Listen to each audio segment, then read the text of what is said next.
Hey there, guys. What is going on? Sloppy here, playing some more Creativerse, and today's very exciting because we have a pretty cool update that I'm really excited about. Check this out. It's finally here. The full grass slab. I know what you guys have been thinking. I want grass slabs that are grass all the way around. I mean, look at this. The elegance, the simplicity, the coloring. This thing is immaculate.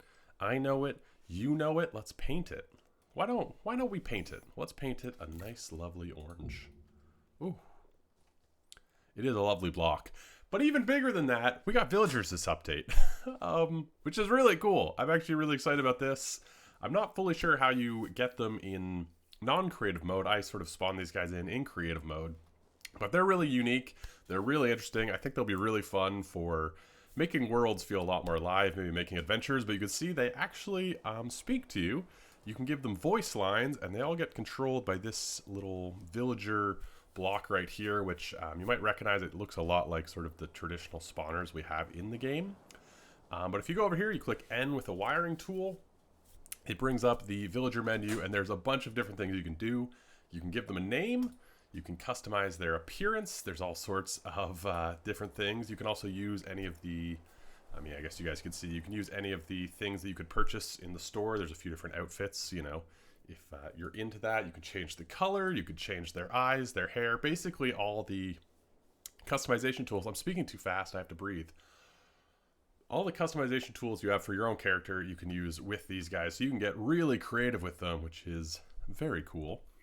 You can also give them phrases. You can give them up to 18 voice lines, which is phenomenal. And you can actually trigger voice lines using inputs. So you can actually give input values, and it gives different text lines.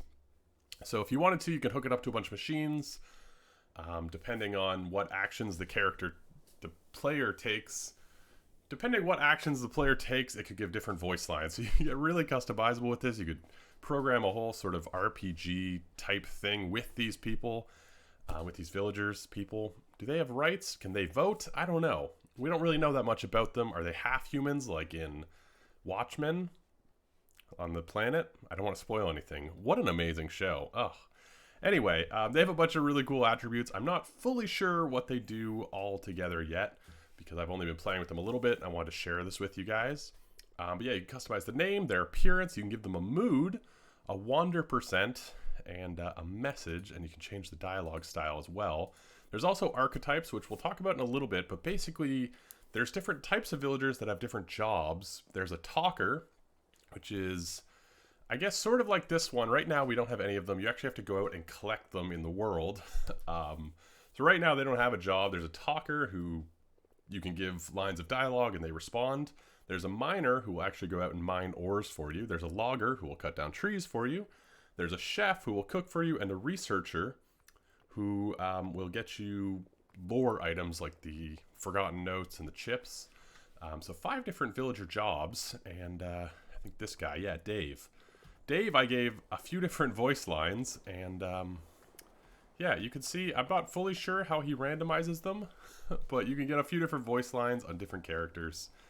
And this is the only one I put wander percent. I just put a value. I put 10, and he's been wandering up to 10 blocks away from his spawning platform. So that's pretty cool. You can actually just have them walking around, which is pretty crazy. I was not expecting this update. This is amazing. I'm really, it's just so cool. It's such a random, cool thing. And yeah, you can have a lot of stuff in the world interacting with them.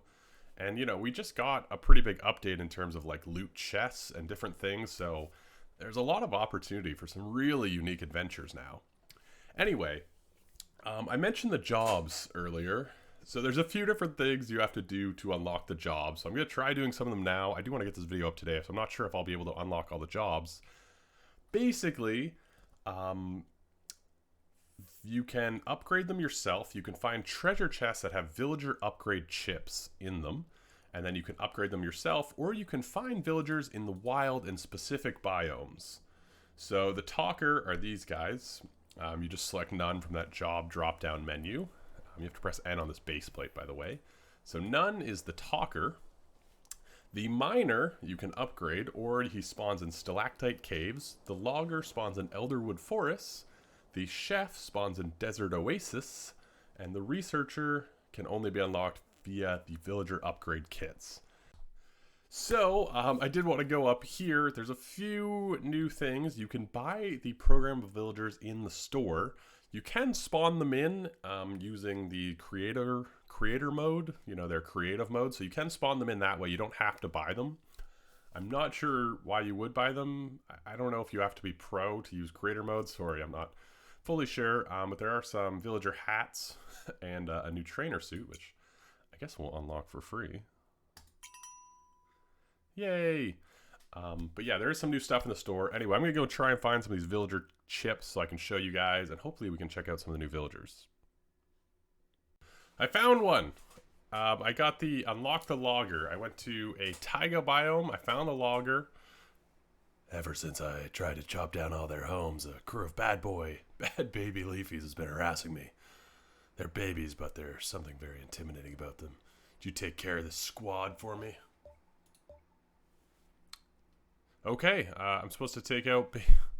Oh, I see. Okay, so it's kind of like the,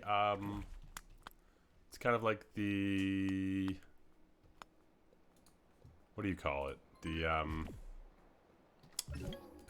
like Halloween events.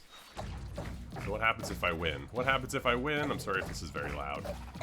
I'm on, I think, a peaceful world, so it won't probably do much to, But yeah, this guy was just chilling in the forest. It took me a while to find any of them.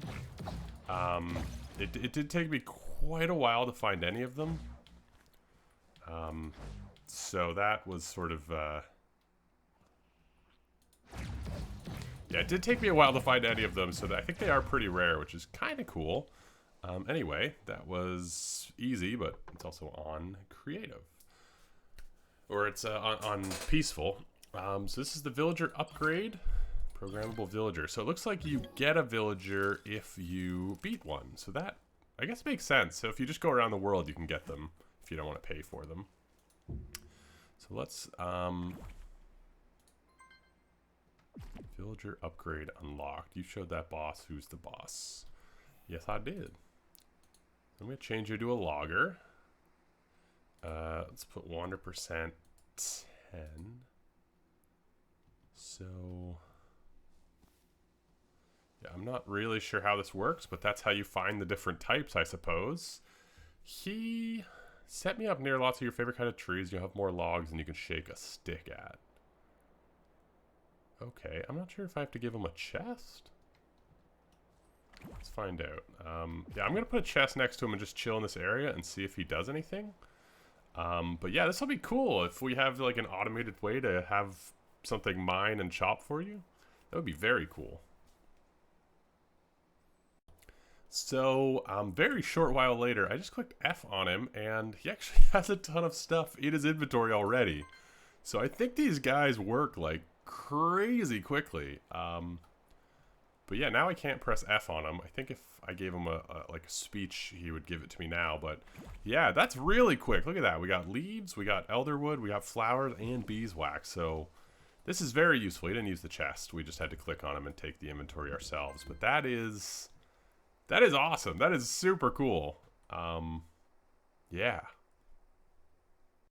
And lastly, this wasn't part of this update. This was a while ago, but because these guys are probably going to be unbelievably useful for adventures and things, I did want to highlight some other things that have been recently added to the game. I already highlighted, there's a few other things like you can check what's in a player's inventory and things like that.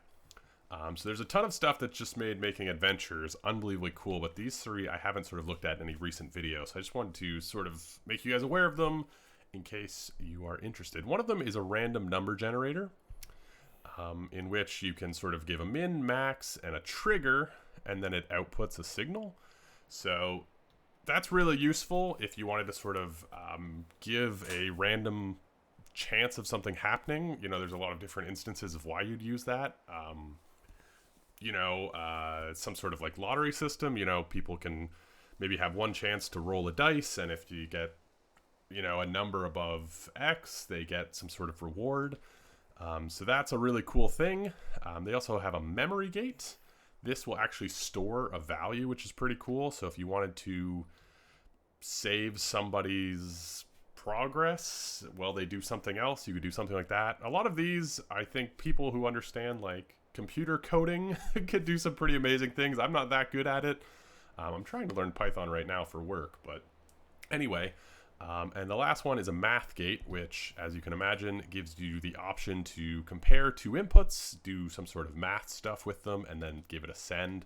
So 3 very useful things in terms of making things like games, adventures, all that sort of stuff, in addition to the wonderful villagers, which I think are going to be such a cool thing. Anyway, that's going to do it for this update video. I apologize. It was a little sporadic. I missed the live streams. I was kind of trying to figure it out on camera with you guys. But just to reiterate, I will definitely leave the link in the description where you can read all the patch notes. There's a few other small things, but there's the talker, there's the miner who will mine ores from nearby nodes, but it won't actually take away the nodes. So if you put one next to iron, you just have a continuous source of iron until that villager is no longer there. So the miners spawn in stalactite caves. The loggers, who will give you whatever tree you're next to, as well as anything that's on the tree, you know, flowers, leaves, saplings, are listed in the Steam.